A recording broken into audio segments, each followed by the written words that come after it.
ডিসেম্বরের হিমেল সকাল।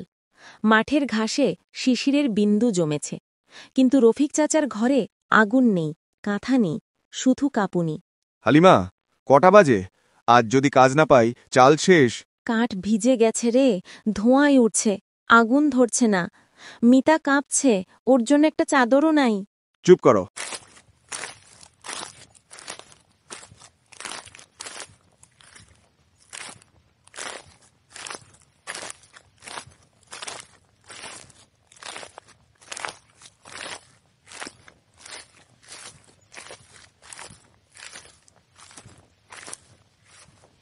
ভাই, একদিনের কাজ দিবেন?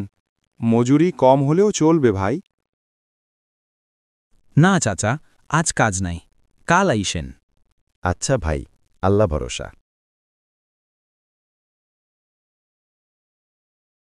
মা, তোমার গায়ে তো ঠান্ডা লাগছে, তুমি নাও চাদরটা। না মা, তুই ছোট, তোর লাগবে, আমি ঠিক আছি। মা, ও মা, আর তো ক্ষুধার জ্বালা সহ্য হচ্ছে না, বাবা তো কাজে গিয়েছে। সত্যি কি বাবা খাবার আনতে পারবে? কাঁদিস না, তোর বাবা সত্যি দেখবি তোর জন্য খাবার নিয়ে আসবে। সূর্য ডুবে যায়, ঠান্ডা বাড়ে।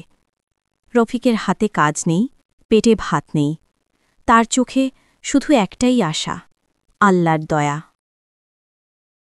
ইমাম সাহেব, আল্লাহ কি গরিবদের ভুলে গেছেন নাকি? না ভাই রফিক, আল্লাহ কারও ভুলে যান না। তুমি ধৈর্য ধরো, আল্লাহ দেরি করেন, কিন্তু অন্ধকারে আলো পাঠান। মা, ও মা, কাল রাতে খুব শীত পড়েছিল, সারা রাত ঘুমাতে পারিনি, বসেছিলাম ঠান্ডায়, তার উপর আবার ঘরের ফাঁক দিয়ে বাতাস আসে। তুমি আমাদের লেপ কম্বল ব্যবস্থা করে দাও না, এত শীত যে সহ্য করতে পারছি না। একটু সহ্য কর্মা, বিধাতা নিশ্চয়ই একটা ব্যবস্থা করে দিবে। হায় আল্লাহ, আমু এমন এক হতভাগা বাবা যে মেয়ের জন্য একটা শীতের কাপড়েরও ব্যবস্থা করে দিতে পারি না। ওগো, তুমি এভাবে কেঁদো না, আল্লাহ ঠিক একটা ব্যবস্থা করে দেবে। তুমি ভেঙে পড়ো না, আল্লাহর উপর ভরসা রাখো।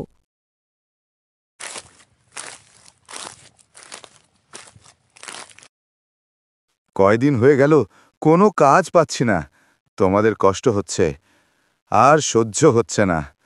গিন্নি, মেয়েটার শীতে কাঁপছে, আমি বাপ হয়ে কিছুই করতে পারছি না। একি, তুমি তো কাঁপছ, কি হয়েছে দেখি? জ্বর এসেছে নাকি, দেখি তো। না, আমার কিছু হয়নি। ঠান্ডা পড়েছে তো, আর ঘরের ফাঁক দিয়ে বাতাস আসছে, তাই একটু ঠান্ডা লেগে গেছে।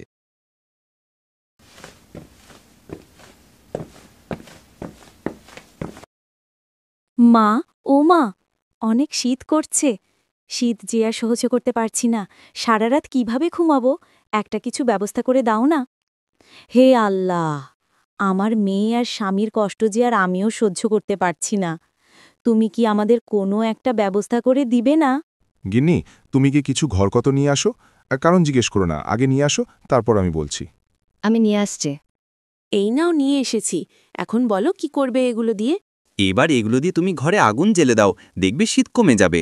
কি বলছো এসব? ঘরে তো আগুন লেগে যাবে, পুরো ঘর পুড়ে যাবে। তোমার কি মাথা খারাপ হয়ে গেছে? আরে না, কিছুই হবে না, আগুন 4 পর্যন্ত যাবেই না, ঘরের কিচ্ছু হবে না, দেখবে আগুন জ্বালিয়ে দিলে শীত অনেক কমে যাবে, তোমরা আরাম পাবে। এবার তুমি আর মিতা আগুনের সামনে বসে যাও। বাবা, আমার শরীরে আগুন লাগবে না তো? আমার খুব ভয় করছে, যদি আগুন লেগে যায়। না মা, কিচ্ছু হবে না, আমরা ছোটবেলায় আগুন জ্বালিয়ে কত গল্প করেছি সারা রাত, কিচ্ছু হবে না তোর। আয়, বস, দেখবি শীত কমে যাবে। আজ আর শীত করছে না, কি মজা, আমরা সারা রাত আগুনের সামনে বসে থাকবো আর গল্প করব।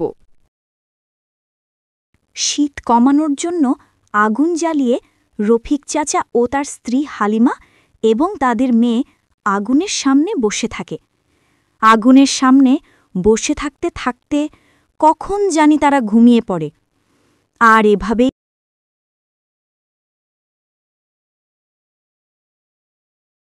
এদিকে শহরে এক তরুণ ছাত্র নাম রুবেল।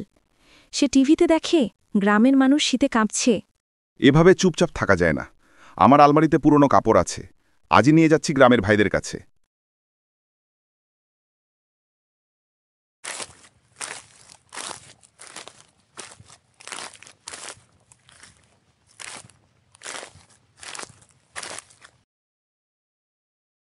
রুবেল পৌঁছাল গ্রামের মসজিদে।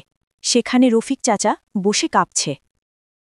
আসসালামু আলাইকুম চাচা, এই কম্বলটা নিন, গরম থাকবেন। আল্লাহ তোমারে রহম করুক বাবা, তুমি তো ফেরেস্তার মতো এসেছ। না চাচা, আমি মানুষ মাত্র। মানুষের ঠান্ডা কমাতে পারলেই আল্লাহ খুশি হন। রাতে রফিকের ঘরে আজ আগুন জ্বলছে। নিতা কম্বলের নিচে ঘুমাচ্ছে, আর রফিক তাকিয়ে আছে আকাশের দিকে। আল্লাহ, আজ আমার মেয়ে ঠান্ডায় কাঁপছে না। তুমি সেই শহরের ছেলেটার মঙ্গল করো। গল্পটা এখানেই শেষ, কিন্তু চিন্তা করো না, তোমাদের প্রিয় ইউর এনএফবি চ্যানেল নিয়ে আসছে আরও নতুন নতুন মজার গল্প।